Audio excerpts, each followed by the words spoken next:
Hey everyone, welcome to the unboxing, review, first look, and installation video of the Universal Helmet Mirror from the folks at PidZoom. This is the long-awaited production model, injection molded in all of its glory. Let's get down to the unboxing, waste no time. We're going to do some reviewing of it after, and I'll show you guys how to put it on your helmet as well. And yeah, let's get down to it. Love the packaging and love the colors, by the way. Big ups to PidZoom for that one. Coming out right off the rip, like the FH90, you'll like to see some paper documentation. What we got here? Feel free to pause as you wish if you need more information, installation recommendations, and some examples as well. Awesome, simple and easy, nothing too fancy there. We peel back the lid, et voila, we got a little straggler, piece of double-sided tape. Let's take everything out bit by bit. Maybe we go side by side like that. One piece of double-sided tape. Here's your first mirror, and by the looks of it, this is the flat mirror. Hey, it's me. Great. What else do we got in the box? This is the mount that you would use for affixing onto a helmet that has holes on it, and you would use the little rubber straps to do that, so I'll show you guys that after if you want to go down that route. The ball mount, which pops into the quick release socket. So you get a flat or a straight ball mount, and then these come pre-installed with the angled ones. So they give you one, and they give you two. So it's awesome because you can just move your helmet mirror around as you see fit. We have the long arm, which if you want a size reference, here's my, we'll say average sized hand. So that's the first one. We get the medium. We get the short. We get extra VHB tape, which is cut to size for the back of these. Thank you so much, PidZoom. We get the, what is looking like the cutest, tiniest little Allen key. Who is the patient? We're gonna rip it open. I'm gonna try and be nice about it. Looks like we have a little Allen key. And it also doubles as a Phillips driver there. I think you can see that. Let me get you closer. So it's got a Phillips on both ends, which is pretty cool. And a bunch of extra hardware. We have 3 screws and 3 bolts for your perusing. Put that back in the packaging so we don't lose it.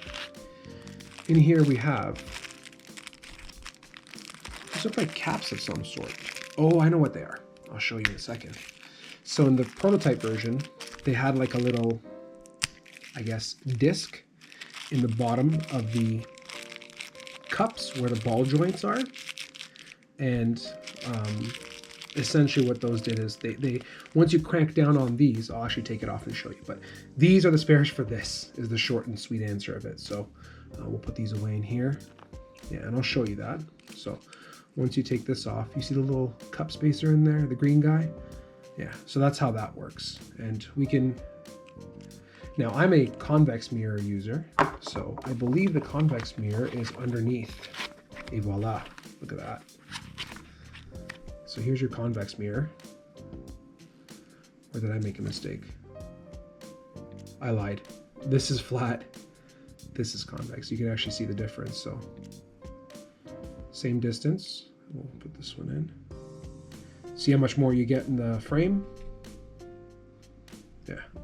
Size-wise, you can also see that the flat is a larger mirror. So that gives you some food for thought. And here are the little rubber bands that I was mentioning. So there's 2 different sizes, one longer than the other. And if you wanted to pretend that my finger is, let's say, a rib where you can wrap it around, the way that these work is you clip it here and you clip it around and over like that. So hopefully that makes some sense, right? And I'll show this. I think I have a helmet which it might work on. No promises though. So yeah, and you get 2 different lengths, and this one's a bit beefier and thicker as well. I'm going to get to putting everything on my helmet, but I just want to point out a couple of really great things about these arms and just some small details which I think are amazing. This insert that they have here with the PidZoom logo, I mean, it looks like it's either aluminum or something, or if it's just coated plastic, I'm not sure, but I absolutely love this finish here. If you can see that, it's just gorgeous. Other things to that that I've noticed or like right off the rip is not with the arms only, but from the prototype version to the production version, they've also changed the material on the ball here. So it's not just a soft plastic, it's actually rubbery. And if I push my nail into it, it has a little bit of a give. So it's not, yeah, it's not hard plastic is all I can really say, which I think is super awesome. So I'm excited to put these two together, and this should really provide a super strong joint that will not move. Couple that with the crankable or tightenable, there's a word for you, arm here or screw here, it's going to be amazing. Now, I came from the prototype mirror, and now I'm using the production version. This adjustable bit was on the medium arm when I received the package. So I've just used the little Allen key that it comes with here, and I've gone ahead and removed the screw.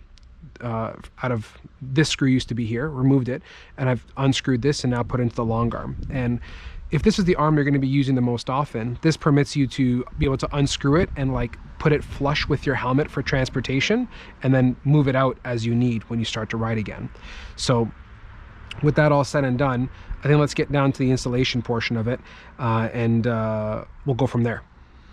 Hey guys, so the one issue that you're going to face if you're in North America like me and you mount your helmet mirror on the left side and you're not top mounting it where this bracket looks downwards in this orientation, instead you're going to use the bottom chin strap of your helmet, and you'll see it after when I mount it, is that if you do so, because of the location of the hex slot on the actual arm, you're unable to actually use this pivoting feature and the thumb screw easily. So what we're going to have to do is, and the other problem is that, and I'll show you, if you pass this through, there's not enough threads on this side.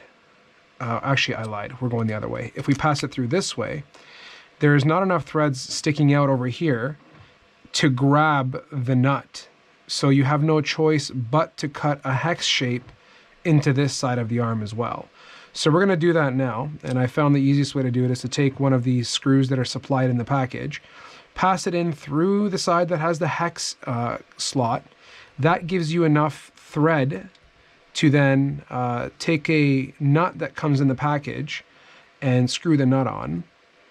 Once you screw the nut on, then you have essentially a template or a way to mark out the location of the hex nut. And it's good to match up the orientation, just so I mean, I'm picky, so I want it to look that way, but they have the flat facing there. I will do the same with this. I'll get the flat to face, and then I'm gonna grab myself a Sharpie and mark that out. So let's get that done here. We got ourselves a Sharpie. We're just gonna do a very rough marking of the location of that hex. Now, I'm not looking to nail it, and unfortunately I don't have a fine tip Sharpie, but you can see just where I've left the marks themselves, and they're kind of indicative of where the border is or the shape that I need to cut in. And this can be a trial and error type thing. It doesn't have to be complicated. So now that we've marked it out, at least we know where the flats need to be. We're gonna have to open it up just a little bit to get that hex to go into where it needs to go. So let me get my Dremel on a fine tip here and come back to you, and we're just gonna clean up this little opening here and get that hex to cooperate with us.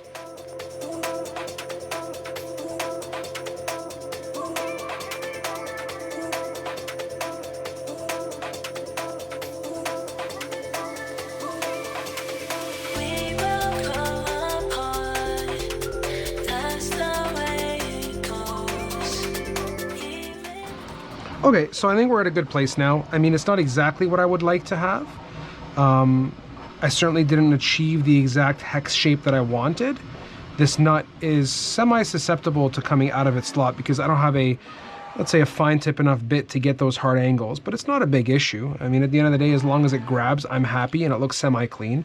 So what I'm gonna do, just for sanity's sake, is I'm gonna take a tiny, tiny drop of CA glue, and I mean the tiniest drop of CA glue, and just drop it on the edge there.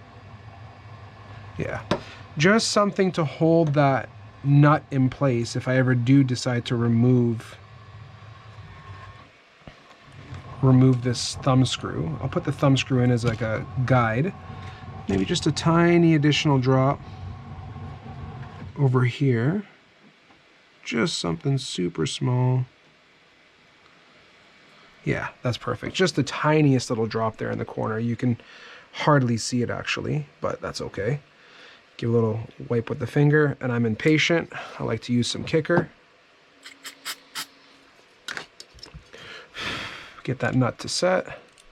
And now we are in a great place. We have a nut that is on the side that is going to allow me to use this screw from this side.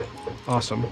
So you'll see the concept now what I'm talking about. And I apologize, there's a printer running on the side here, but now you'll see that the whole objective is that I'll be able to mount this on the left side of my helmet with the nut on the left side of my head, right? Good. We're all on the same page. So let's shift gears now. We'll stay in the same room here. I know we're kind of jumping around, but let's go ahead and get this on the helmet again and move ahead. Now we've gone ahead and made that adjustment. So as you can see, the thumb screw is now living on the correct side, which is great. Our nut is secure. I have the mount, let's say the ball mounts all set up and everything. I've done my trial and error on my helmet. I've tried my helmet on. And in a mirror, I've kind of positioned this in places that I like and tried them in different ways. I use my emergency use only sticker as a reference point and kept this parallel to that. So that helps me when I take the helmet off to position this where it needs to go. You can also take like a piece of masking tape and like just put it above where the helmet mirror works best for you. But for me, my situation, I know I like this spot right here. It's nice, it's comfortable, and if I need to move it, I can gently tack this into place first and validate that it's going to be okay before I commit to it. Now, you'll see there's a couple considerations, right? I have tons of movement still, right, with this mirror as it is. So I don't need to be concerned about orienting this in any which shape or form. If you want to be picky, if you know your mirror position is typically like this, you could angle this way on a slant. What that gives you is that gives you the full range of motion if you so please, but you don't really need to worry about that. So let's go ahead and peel this VHB tape off. Get this off the backing. And with that off the backing, we're going to go ahead and, I don't know, I had it previously mounted here when I had the prototype. I'm tempted to give myself a little bit more room, but I kind of like the focal distance. Maybe I'll do an in-between. I'm going to go with this for now. And the nice part is, guys, because you get 2 more pieces of tape in the box, you can totally reposition this later. So don't be too concerned. You can always adjust, and tape is cheap. You can always get your 3M double-sided tape on Amazon. Even if you go through those 2 pieces, don't worry about it. So here we go. Let's get this stuck on. Boom, boom. Nice and secure. And that's the installation of the helmet mirror, guys. And the beauty and the reason I was so picky about this is because I travel with my helmet. I'll put it in its bag when I take it out, or when I go to leave somewhere, and I don't like to have the mirror on there. I'm actually gonna end up maybe designing like something just to protect this, or I might just get like a sock or something to put on top of the mirror when I put it away. Or a carrying case would be kind of cool actually, but maybe that's another design for another day. But the whole point is I can now easily pop this off its ball, put this back on, and now I can transport my mirror separately and not have to worry about anything. And then when it's time to get going again, I can take it, pop it on the ball, take my thumb screw, and cinch it on there like so. There you go. And we are ready to helmet mirror things up. I can loosen it, reposition it now, right?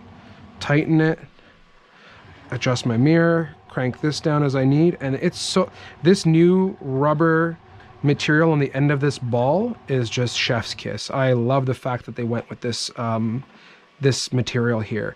It's going to help so much with vibrations, with loosening, and it bobbing down if you're hitting a substantial number of bumps and stuff, which I think is exactly what you need to have in a case like this. So big ups to PidZoom. That's all I have for the installation here. If there's any questions and whatnot, feel free to drop them in the comments, either on the video or wherever it's posted, and I'll be happy to help you and answer.